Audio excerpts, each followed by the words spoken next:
Publik ini tengah mengarahkan sorotannya pada sosok Ketua BEM UGM, Tio Ardianto. Setelah kritiknya soal MBG mendapat perlawanan dalam bentuk ancaman dari pihak anonim.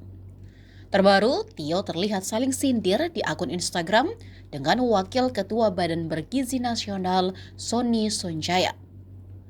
Melalui akun Instagramnya, Tio mengunggah komentar Sony Sonjaya dalam tangkapan layar. Dalam kolom komentar, akun itu menuliskan pernyataan panjang menyindir pihak yang mengkritik program MBG. Akun terverifikasi itu juga meninggalkan jejak berupa emoji monyet. Di slide berikutnya, Tio membalas komentar tersebut dengan pernyataan panjang jika kritik lahir karena cinta pada bangsa dan sebaiknya tidak dibalas dengan emoji monyet. Baginya cara itu bukan mempertaruhkan martabat pengkritik, tetapi kedewasaan penguasa dalam menerima pikiran yang berbeda tanpa pernah merasa terancam.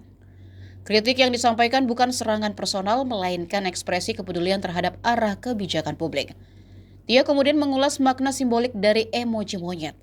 Jika manusia dan monyet itu sejatinya satu keluarga primata yang berbeda, monyet tidak pernah mendeklarasikan diri sebagai makhluk paling mulia. Tapi buktinya justru monyet tidak pernah korupsi, tidak menindas saudaranya, dan tidak menjilat demi dapat pangkat, tulis Tio. Tio turut menyertakan informasi publik mengenai sosok di balik akun Sony Sonjaya. Berdasarkan keterangan profil, Irjen Pol Sony Sonjaya menjabat sebagai Wakil Kepala Badan Gizi Nasional, Bidang Operasional Pemenuhan Gizi.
Program MBG hampir berhenti karena kekurangan ahli gizi.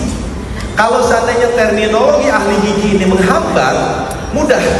Juknis tinggal dirubah, tidak menjadi ahli gizi, tetapi tenaga yang mengelola gizi. Kalau tenaga yang mengelola gizi, tadi seperti yang disampaikan oleh ahli gizi, siapapun bisa, ustadz pun bisa ketika kemudian menangani dapur-dapur pesantren, kan begitu ya. Nah, tetapi kita tidak sempit. Tidak sempit. Jangan sampai hanya karena terminologi berdasarkan Undang-Undang 17 tahun 2023 kemudian program MBG terhambat, begitu ya. Jadi silakan sampaikan solusi, ya. Kita sampaikan solusi-solusi supaya program ini jalan. Download Tribun X sekarang, menghadirkan lokal menjadi Indonesia.